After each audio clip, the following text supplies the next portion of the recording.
도심 단독주택 리모델링 전문기업 뉴마이스 대표 정진화입니다. 그리고 오늘은 저랑 굉장히 절친이신 회계사님 모셔서 단독주택 구매, 그다음에 양도세, 판매 이런 관련된 회계 관련된 내용들을 고주현 회계사님을 통해서 좀 얘기를 들어보도록 하겠습니다. 자기소개를 좀 부탁드리겠습니다. 네, 반갑습니다. 안세회계법인의 파인텍스 팀의 고주현 회계사입니다. 파인텍스트? 네, 파인텍스가 저희 그 팀 브랜드명이거든요.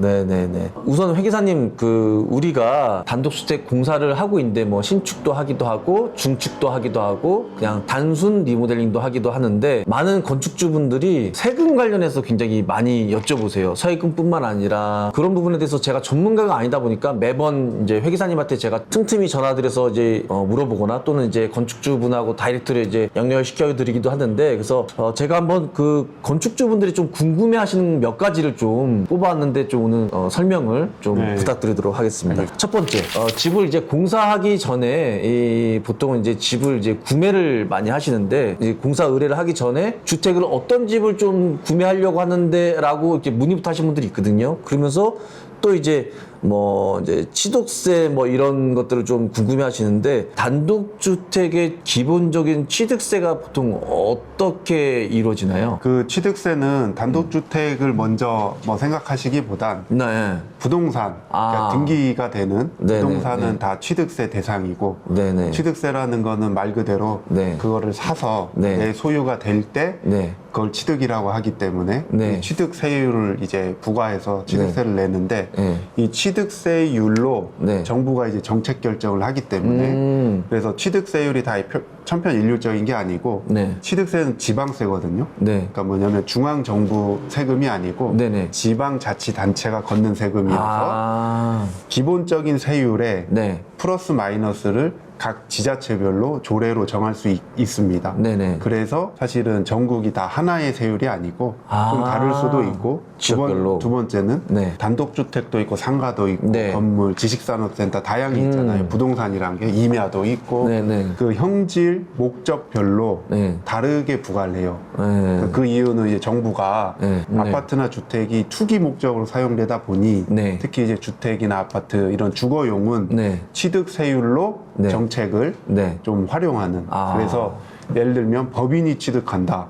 그러면 법인은 주거 목적으로 주택을 취득할 일이 없잖아요. 그렇죠. 그렇기 때문에 현재 기준으로 아주 고율의 취득세율을 부과하거나 그렇습니다. 그래서 그럼 이제 우리가 궁금해하는 단독주택 취득세율이 그럼 또 한 가지냐? 그게 아니고 지역마다 다르고요. 그다음에 우리 세대가 보통 1세대 1주택, 양도소득세 비과세다 이런 얘기 들어보셨죠? 그렇죠. 한 주택인지 두 번째 주택인지 세 번째 주택인지 이 주택 수에 따라서 또 중과가 일어납니다.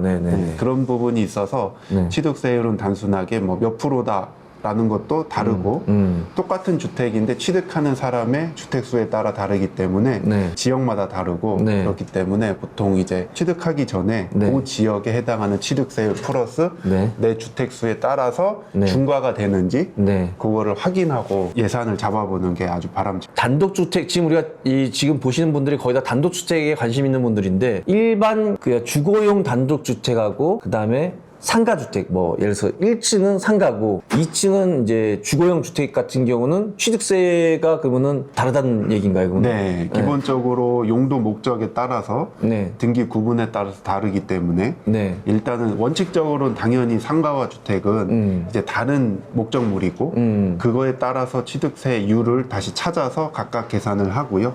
그리고 상가주택의 경우 주택 부분이 크면 나중에 양도소득세 계산할 때 취득세가 아니고 1세대 1주택 해당 여부도 판단하는 것들 있는 등 일단은 어떤 일률적으로 이런 부동산은 딱 한 가지 케이스가 전체 통한다기보다는 그 면적이 얼마냐, 상가가 크냐 주택이 크냐, 그럼 등기가 따로 돼 있느냐, 같이 돼 있느냐, 이런 다양한 거를 디테일하게 따져보지 않으면 그냥 일률적으로 이렇게 판단했을 때는 조금 낭패를 볼 수 있죠. 부자가 아니다 보니까 주택을 구매해 본 적이 별로 많지가 않아서, 구매해서 오시는 거는 수백 명을 봤는데 제가 직접 구매해 본 적이 없어. 그러면 그 취득세는 정부에서 이렇게 제가 집을 구매하면 자동으로 이렇게 측정이 돼서 이렇게 고지가 되는 거예요, 그러면은? 취득세는 보통 취득하는 시점에 등기 변경을 할 때, 네. 등기 변경을 할 때 납부를 하고, 네. 그 등기 취득세 납부된 영수증을 그 보존 등기할 때 제출하는 걸로 알고 있습니다. 그러면 그거 계산은 누가 해서 누가 금액을 얼마라고 정해주는 거예요? 그러면? 그거는 일단 기본적으로 취득하는 납세자가 내는 건데요. 네. 그걸 직접 하진 않으시잖아요. 그렇죠. 보통 이제 법무사 사무실에 등기 변경할 때 네. 거기서 이제 시가표준액 계산해서 네. 그 납부서 만들어서 다 납부해놓고 그 영수증을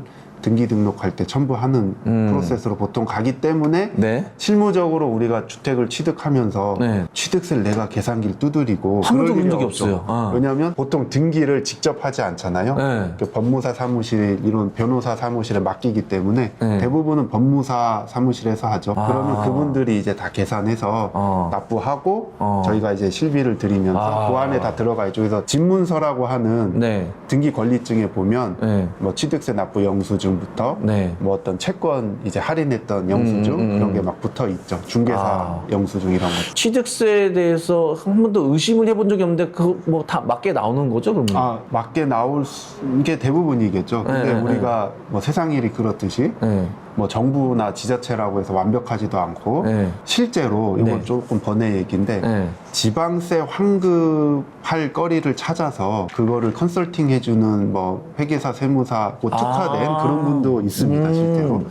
왜냐하면 지방세라는 게 결국 지방마다 다르고 네. 그 다음에 그 체계도 뭐 취득세, 등록면허세 다양한 세금들이 있거든요. 그러면 우리는 단순하게 뭐 예를 들면 2.5%로 알고 했는데 그 지역이라든지 그 물건의 특색을 자세히 분석해봤더니 네. 사실은 세율이 더 낮게 적용될 수 있었다. 그러면은 과다하게 낸 거잖아요. 그렇죠, 그렇죠. 그래서 경정 청구라는 절차를 통해서 받기도 하고, 그래서 이 취득세, 등록세 등의 지방세 역시 이게 어떻게 보면 뭐 몇 프로야, 몇 프로다 이 단순하게 할 게 아니고 네. 그 지역별로도 다르고 아까 얘기한 대로 주택이니까 우리는 주택이 내가 주택 몇 채였냐에 따라 또 다르기 때문에 네. 그거를 기본적으로 알아놓으시는 게 좋고요. 세법이란 거는 다 공시가 돼 있기 때문에 네. 그 다음에 지자체라든지 그런데 다 충분히 기본적인 건 알려드립니다. 네, 알려드리고 저희 같은 회계사, 세무사, 세무 전문가한테도 상담을 받으실 수도 있고 근데 본인 재산이기 때문에 일단 찾아보고 어느 정도 그 근거를 확인해 보는 게 꼭 필요해요.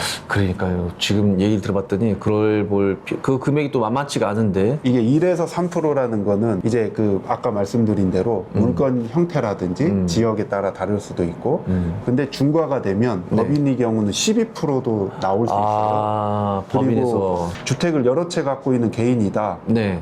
역시 12%까지 나올 수 있습니다. 다주택자는 두 채, 세 채, 네 채 늘어갈수록 중과가 돼요. 네네. 그렇기 때문에 지금 뭐 1에서 4% 사이에서 중과가 되면 정말 12%까지도 취득세가 발생할 수 있기 때문에 요거는 이렇게 하나의 어떤 룰로 인식한다기보단 그렇게 다양한 경우의 수가 있구나.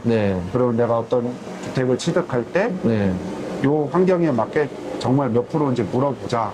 자세가 필요합니다. 고주현 회계사님은 제가 사업 초창기부터 우리 회사의 회계를 맡아주셨고요. 이 사실 단독주택 견적하고 기존 이제 대형 건물 견적하고 이제 다른데 제가 이제 아파트나 대형 건물에 이제 견적으로 맞춰서 이제 단독주택에 들어왔다가 첫 번째부터 뭐 네 번째, 다섯 번째 주택까지 굉장히 많은 적자를 내서 사업을 이제 접을까 할 때 이제 제 손을 붙잡고 서울 신보라든지 뭐 그런 보증회사들을 다니면서 이제 회사 이제 대출을 도와주셔서 지금까지 이제 제가 살아남을 수 있도록 도와주신 아주 저한테는 굉장히 생명의 은인 같은 그런 분입니다. 그래서 지금도 꾸준하게 같이 저희 회사에 회계를 담당해주고 있는 고주현 회계사입니다. 회계사님, 우리가 지금 취득세 얘기를 했는데 취득세 다음으로 사실은 제일 궁금해하시는 부분들이 부가가치세를 건축주분들이 제일 궁금해하면서 이렇게 내는 걸 싫어하세요. 공사 금액이 뭐 1억이면은 1,000만 원, 2억이면 2천만 원이라는 돈을 내야 되는데 저희가 부가가치세를 또 내드릴 수는 없잖아요. 그래서 어쨌든 건축주분이 내야 되는 상황인데 환급 부분 좋아, 내는 건 좋아, 그러면 내가 이걸 돌려받을 수 있어? 라고 궁금해하시는 분들이 많아요. 이거에 대해서 좀 이렇게 좀 설명을 좀. 이거는 사실 되게 어려운